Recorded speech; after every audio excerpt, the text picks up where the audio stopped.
Bonjour, je m'appelle Lily et je vivais dans un village caché en haut des montagnes. Mon père était issu d'une longue lignée de riches commerçants qui ont construit ces châteaux eux-mêmes. Ils ont construit un énorme mur autour du village pour nous protéger et les enfants n'avaient pas le droit de sortir. Évidemment, ça signifiait qu'on essayait de sortir absolument tout le temps. Et on mettait au défi de passer les portes, mais il y avait une centaine de gardes prêts à nous arrêter. Les autres riaient, mais moi j'étais en colère. Mon père sortait tout le temps pour faire du commerce. Pourquoi est-ce que moi je pouvais pas ? Quand j'avais 10 ans, je me suis faufilée dans les sacs avant un voyage et j'ai sauté dehors une fois que le chariot avait quitté la ville. Wouhou ! Je suis dehors avec toi, papa. Il a crié et ses gardes ont failli me sauter dessus. Papa a fait faire demi-tour à la calèche, mais il s'est arrêté en chemin et m'a montré une forêt sombre et froide. Ça, c'est le monde extérieur, Lily. Il est plein d'horribles monstres et de mauvaises personnes. En tant que futur cheftaine de notre village, tu dois rester à l'intérieur pour être en sécurité. J'ai complètement cru mon père et j'ai couru jusqu'à la calèche. Quand je suis arrivée à la maison, j'ai tout raconté à qui voulait l'entendre. Mon père a dit qu'il y a des monstres avec des dents géantes qui te poursuivent et qu'il fait toujours froid et noir. Je sortirai plus jamais dehors. Soudain, j'ai entendu quelqu'un se moquer de moi. C'était Arthur, le garçon qui livrait le lait au visage tous les jours. Les monstres n'existent pas. Le chef est un menteur. Comment est-ce que tu oses ? Retire ce que t'as dit. Non, Je vis dehors et j'ai jamais vu de monstre. Et il y a du soleil tout le temps. T'es vraiment idiote.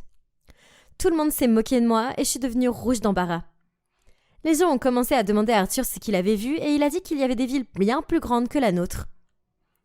Il y avait même ce qu'on appelle une école où des centaines d'enfants se réunissent pour jouer et apprendre des choses. Des centaines d'enfants ? Notre village entier avait 30 enfants. Je pouvais pas croire ce que mon père avait dit. J'ai exigé qu'il me dise la vérité et qu'il me laisse sortir. Mais il a refusé. T'es ma princesse. C'est le seul endroit où je peux te garder en sécurité. Son contrôle sur moi a tout changé. Au cours des années suivantes, j'ai cessé d'être la douce Lily qu'il connaissait. Je suis devenue une vraie fauteuse de troubles. J'ai cassé des vases coûteux qu'il avait obtenus lors de ses voyages et j'ai déchiré des tapisseries qu'il aimait beaucoup. Une fois, il y avait une réunion importante avec de gros négociants. Et j'ai laissé toutes nos chefs courir librement dans la pièce. C'était tellement drôle de voir tous les hommes crier. Mon père était furieux de mes pitreries. Et une nuit, je l'ai entendu parler à ma mère de mes fiançailles. Si on la marie, je peux officiellement le nommer chef. Et elle pourra rester ici pour toujours. Être ici pour toujours ? C'était mon cauchemar. Je savais que si je voulais voir le monde en dehors de ces murs, je devais faire quelque chose d'absolument drastique. La seule personne à laquelle je pouvais penser, c'était Arthur, le laitier. Il venait en ville en calèche tous les jours. Alors j'ai pris de l'or et des vêtements et je me suis faufilée à l'intérieur. J'ai retenu mon souffle pendant qu'Arthur sortait de la ville. Mais on était loin des murs. J'ai pas pu m'empêcher de crier. Ah oui, je m'en suis sortie. Oh, qu'est-ce que tu fais ici ? J'avais besoin de sortir de là. Tu peux m'emmener dans une nouvelle ville, non ? Tu plaisantes ? Ton père va me mettre en prison. Juste à ce moment-là, de fortes cloches ont commencé à sonner dans le village. Des alarmes. Ils doivent savoir que tu as disparu. Je te ramène. Non, s'il te plaît, je t'en supplie. Si j'y retourne, mon père me mariera à un étranger et je resterai enfermée là pour toujours. C'est pas mon problème. Je te donnerai tout l'or que j'ai sur moi. Je lui ai montré le contenu de mon sac et il a accepté de m'aider tout de suite. Oh oui. La calèche d'Arthur s'est éloignée de mon village et j'ai enfin pu voir le monde extérieur pour de vrai. Ouais, il y avait des forêts sombres et effrayantes. Mais elles se sont vite terminées et on a vite atteint une ville lumineuse qui débordait de gens. Arthur a essayé de me quitter au milieu de la place bondée, mais je me suis accrochée à lui. Non, tu dois rester avec moi. Aucune chance. Il va y avoir des gardes qui vont te chercher absolument partout. Je t'ai donné tout l'or que j'avais. Le moins que tu puisses faire, c'est de me donner un endroit où dormir. Une nuit, s'il te plaît. Il a gémi et m'a emmenée dans sa maison en se plaignant tout le long du chemin. J'ai pu rencontrer la famille d'Arthur, sa mère et sa petite sœur, Gwen. Quand je leur ai raconté l'histoire de mon évasion, Gwen et sa mère m'ont accepté à bras ouverts. J'arrive pas à croire que tu sois jamais allée à l'école. T'es bien trop jeune pour être fiancée. Tu peux rester ici jusqu'à ce que ton père retrouve la raison. Arthur a protesté, mais les femmes l'ont rabroué. Il avait même une cave secrète pour me cacher quand les gardes venaient fouiller toutes les maisons de tout le monde. Même s'il voulait m'aider, vivre ici, c'était pas facile. Même si je portais un déguisement élaboré, Les voisins d'Arthur ont remarqué que j'étais nouvelle et ils étaient curieux. Un soir, ils nous ont tous affublés dans la maison pour me demander qui j'étais.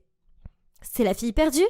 Celle que tous les soldats recherchent ?»« Non, je suis la cousine d'Arthur. Arthur n'a pas de cousin. » On l'a connu toute notre vie.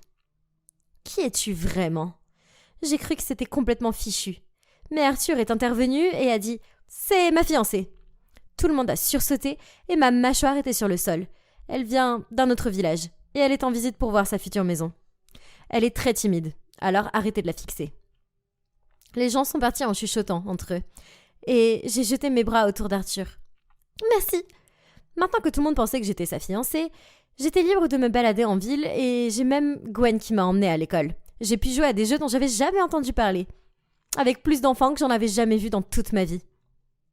Je commençais juste à m'habituer à être ici, quand un jour, des chevaux ont débarqué en ville avec les armoiries de mon père. J'ai couru à la maison et j'ai essayé d'entrer dans la cave, mais Arthur a bloqué la porte. Je suis tellement désolée, Lily. Désolée? Pourquoi? Ouvre la porte! C'est à ce moment que mon père est entré dans la maison et m'a attrapée. Ces hommes m'ont mis dans sa voiture et il a remercié Arthur publiquement. Tu dois être récompensé pour m'avoir aidé à retrouver ma fille. À partir de maintenant, tu travailles pour moi, fils. Je prendrai soin de ton éducation et de ta famille. Remballe tes affaires et suis-nous. Merci, chef. J'étais sous le choc. Arthur m'avait trahi. Mon père m'a crié dessus pendant tout le chemin du retour. Mais je n'ai pas entendu un mot de ce qu'il disait. J'étais trop occupée à frapper Arthur à la tête. Mon père m'a enfermée dans ma chambre et a mis des gardes pour me surveiller. Et le plus ennuyeux, il a demandé à Arthur d'être mon serviteur. J'étais tellement furieuse contre lui que j'allais pas toucher à ce qu'il m'apportait. Je suis restée assise dans ma chambre, affamée et assoiffée pendant des heures. Tu fais l'enfant, il faut vraiment que tu manges. Non! Je suis désolée de t'avoir trahi, mais ma famille luttait tous les jours dehors. Ton père m'a offert une énorme récompense. Je pouvais pas refuser. L'or que tu m'as pris, c'était pas suffisant? Va-t'en! À cause de lui, mon père était sur le point de me marier à un type bizarre. Comme le garçon le plus riche de ma ville, qui s'est montré avec un sourire effrayant. T'es la future cheftaine, n'est-ce pas? T'es encore plus belle que ce qu'on dit. Je suis impatiente de gagner ta main. Il m'a donné une fleur et s'est penché en avant pour embrasser ma joue. Arthur l'a repoussé. Qui embrasse une dame comme ça? Le gars qui va l'épouser. Il était hors de question que j'épouse cet idiot. Mais mon père a accepté son offre. Il s'est même pas soucié que je dise non. Il a assez de châteaux pour t'amuser toute ta vie, Lily. Tu vas l'adorer. Le jour de mon mariage était fixé et je savais que je devais absolument m'enfuir d'une manière ou d'une autre. Mais les jours passaient et j'arrivais pas à contourner les gardes. Il n'y avait aucun moyen de sortir et soudain, le jour de mon mariage était arrivé. 1 heure avant la cérémonie, Arthur a couru dans mes appartements. T'es incroyable. Qu'est-ce que tu veux? Je suis en train de flipper. Tu veux t'enfuir, c'est ça? Je peux t'aider. Je ne te ferai jamais confiance. J'ai un plan. Personne ne nous verra. Viens. Je n'avais pas d'autre choix. Arthur a sorti une corde et on l'a utilisée pour escalader les murs. La ville était vide. Tout le monde était à l'église pour mon mariage. On a couru hors de là à toute vitesse. La famille d'Arthur attendait aussi dans son carrosse et ils m'ont serré dans leurs bras alors qu'on roulait vers le soleil couchant. « Pourquoi t'as fait ça, Arthur? Tu viens de perdre tout ce que tu as reçu de mon père. » Je me sentais trop coupable d'avoir ruiné ta vie. Je veux pas vivre ça. Je préfère retourner à la vente de lait. Il t'aime bien. Tais-toi. Arthur a roulé jusqu'à la maison d'amis à 2 villes d'ici. J'étais cachée là depuis 2 jours quand j'ai commencé à entendre des nouvelles étranges sur la maison.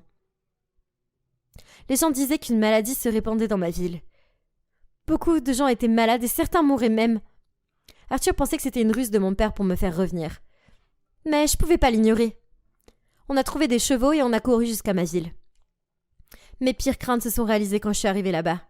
Notre seul lac était couvert d'algues. L'eau était toxique, tous les poissons étaient morts et ceux qui buvaient l'eau tombaient gravement malades. « Père, je suis là. Lily, tu vas bien? J'ai cru que je ne te reverrais jamais. »« J'ai vu le lac. On doit quitter cette ville.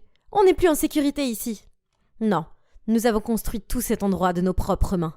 On peut pas partir comme ça, on doit réparer ça. Il n'y avait aucun moyen d'arranger ça. Je devais faire quelque chose. J'ai couru hors du château et j'ai commencé à réveiller toute la ville pour qu'ils sortent de leur maison. Tous les gardes étaient malades et il n'y avait personne pour m'arrêter. On doit partir, vous le savez tous. Cet endroit a été gardé en sécurité pendant des générations. mais on tiendra pas 3 jours sans eau. Je vais aller dans une ville voisine et tous ceux qui veulent vivre peuvent venir avec moi. Lily, on ne peut pas faire ça. Si, on peut. Vous voulez que je sois votre chef, c'est ça, non? Ne m'empêchez pas de faire mon devoir. Un par un, les villageois ont emballé leurs affaires et m'ont suivi. On a tous marché jusqu'à la vieille ville d'Arthur, et les gens là-bas étaient prêts à aider nos fatigués et nos malades. Même si mon père a résisté, voir ces villageois guérir lui a fait fondre le cœur. Il a accepté de fusionner avec cette ville, et on a fait transférer tout notre or et nos biens au cours des mois suivants. C'était le début d'une nouvelle vie pour notre peuple. Tout le monde était plus heureux d'être en dehors des murs, surtout moi. Quelques mois après le transfert de notre ville, mon père s'est agenouillé devant moi pour s'excuser. Si tu n'avais pas été là, j'aurais condamné tout notre peuple. Ouais, tu l'aurais fait. J'étais complètement fou.